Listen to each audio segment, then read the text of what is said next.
আমি দেখাইতে পারবো আর কি। স্টার্ট করেন। স্টার্ট। ঠিক আছে, তাহলে মেশিনের প্রথম কানেকশন দিলাম। কানেকশন দেওয়াতে যে মেশিন চলে আসছে, দুইটা পার্ট থাকে, এই যে দুইটা পার্ট, হ্যাঁ, দুইটা পার্টকে অ্যাডজাস্ট করতে হবে। এই যে চাপ দিছি, শব্দ হয়েছে, মানে লেগে গেছে। আচ্ছা, তারপর এই যে কানেক্টর, এখানে বাইপাপের কানেক্টর দিলাম, আর আরেকটা যাবে পেশেন্টের কাছে। এটা থাকুক, আমরা দিচ্ছি। আর দেখবো যে পানি চেক করবো যে পানি আছে কিনা, যথেষ্ট পরিমাণ পানি আছে কিনা। উঠাবো, ম্যাক্সিমাম আর মিনিমাম, এর মাঝামাঝি আছে পানি, মানে পানি পারফেক্ট আছে। পানি মানে ডিস্টিল ওয়াটার, ডিস্টিল ওয়াটার মানে ডিস্টিল ওয়াটারই। আচ্ছা, এখন সেটিংয়ে যাব। যেহেতু পেশেন্টের রিকোয়ারমেন্ট, পেশেন্টের কার্বন ডাইঅক্সাইড অনেক বেশি, সেই জন্য বাইপাপে দিচ্ছি। পিআরএমে যাব। পিআরএম মানে হচ্ছে প্যারামিটার। প্যারামিটারে চাপ দিয়ে ধরে থাকবো 4 সেকেন্ড থেকে 5 সেকেন্ড। হ্যাঁ, এই যে আনলক হয়েছে। আনলক হয়েছে মানে আমি এটাকে মুড চেঞ্জ করতে পারবো।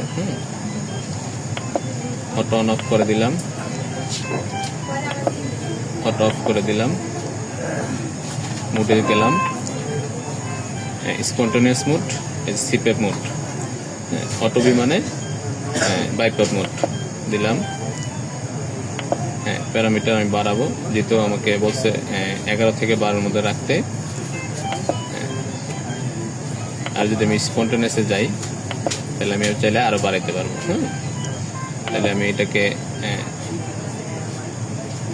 12 রাখলাম, আর ইপেপ 5-ই রাখলাম, যেহেতু 5 বলছে আমাকে। আচ্ছা, আর হিউমিডিফায়ারটা আমি চেঞ্জ করব। হিউমিডিফায়ার অনেক বেশি হয়ে গেছে, তো আমি 1-এ রাখি, তাহলে অনেক ঠান্ডা যাবে বাতাস, পানিও যেতে পারে। 1-এ চলে গেলাম। এখন পি কার্ভে যাব। এই যে রেগুলেটরটা ঘুরিয়ে পি কার্ভে যাব। পি কার্ভে একটা চাপ দিলে আমি এখন দেখতে পারবো যে সেটিং করলাম, যে সেই সেটিংগুলো কি মোডে আছে। যে এস মোড, আইপ্যাপ কত দিছি 12, ইপেপ দিছি 5, হ্যাঁ, আর হচ্ছে হিউমিডিফায়ার 1। এখন আমি এখানে স্টার্ট চাপ দিলেই স্টার্ট হয়ে যাবে। হ্যাঁ, স্টার্ট হয়ে গেছে। এদিকে নিয়ে আসেন। হ্যাঁ, এদিকে না, দেখি ছাড়ো। হ্যাঁ,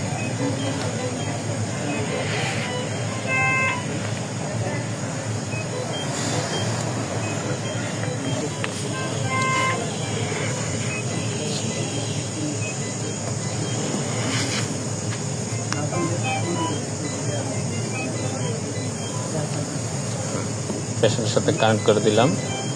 বাইপাপ যাচ্ছে।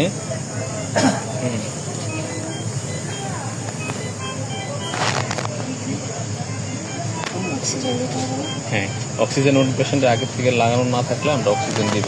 দুইটা কানেক্টর আছে এখানে, এই যে একটা কানেক্টর, এই যে একটা কানেক্টর। যে কানেক্টরটা খুলবো, হ্যাঁ, এই যে অক্সিজেনের লাইনটা এখানে দিব, এটা আরেকটা অক্সিজেন ফ্লো মিটারে দিব। দেন আমি দিই।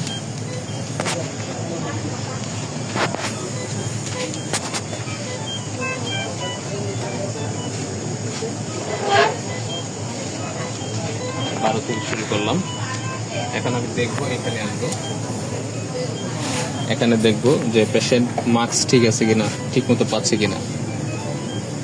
প্রেস ফ্লো, ফ্লো ঠিক আছে কিনা, অর্থাৎ মেশিন যতটুকু ফ্লো দিচ্ছে সেটা ঠিক আছে কিনা। টাইডাল ভলিউম ঠিক আছে কিনা। এখানে কত দেখাচ্ছে টাইডাল ভলিউম? 462, তার মানে মাস্ক লাগানো ঠিক আছে। তারপরে হচ্ছে এগুলা মোটামুটি যদি টাইডাল ভলিউম ঠিক থাকে, বাকি সবগুলোই মোটামুটি অ্যাভারেজে থাকবে। আমরা আরেকটা জিনিস দেখবো যে ইন্সপিরেশন, যেটা এটা কততে আমরা চাচ্ছি। 1.3, 1:3 আছে, মানে এতটুকুই ঠিক আছে পেশেন্টের কার্বন ডাইঅক্সাইড ওয়াশ আউট করতে হলে। এই প্যারামিটার থাকবে। আর আমরা এখানে দেখবো যে ইন্সপিরেশন আর হচ্ছে এক্সপিরেশন আর হচ্ছে ইন্সপিরেশন, প্রত্যেকটা কার্ভ ঠিক আছে কিনা। প্রত্যেকটা কার্ভ ঠিক আছে। এই যে এখানে এটা দেখলে বুঝবো যে হ্যাঁ মেশিন চলতেছে। আর এটা দিয়ে হচ্ছে আনলক আছে এখনো, আমি চাইলে এখনো পেশেন্টের মুড চেঞ্জ করতে পারবো। যদি ব্যাগে যেতে চান দেখতে পারবেন প্যারামিটার আপনি যেগুলো দিচ্ছেন এগুলো ঠিক আছে কিনা। এই যে আমি ব্যাকে গেছি, সাথে সাথে লক হয়ে গেছে কিন্তু। আমার লক খুলতে হলে আবার ওই যে প্যারামিটারে গিয়ে এটাকে এই যে প্যারামিটার এখানে চাপ দিয়ে ধরে রাখতে হবে, তাহলে লক খুলবো। যদি আবার চেঞ্জ করতে হয়, যদি চেঞ্জ করতে হবে না, 12 রাখছি।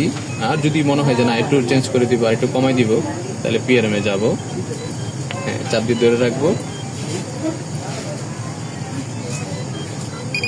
হ্যাঁ লক খুলছে।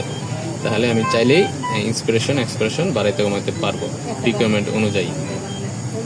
আচ্ছা, আমরা চলে যাব টি কার্ভে, পিএফ কার্ভে চলে যাব, দেখবো যে এখন ঠিক আছে কিনা, টাইডাল ভলিউম ঠিক আছে কিনা, আর ইন্সপিরেশন রেটটা ঠিক আছে কিনা, ফ্লোটা ঠিক আছে কিনা, এই 3টা জিনিস আমরা দেখব।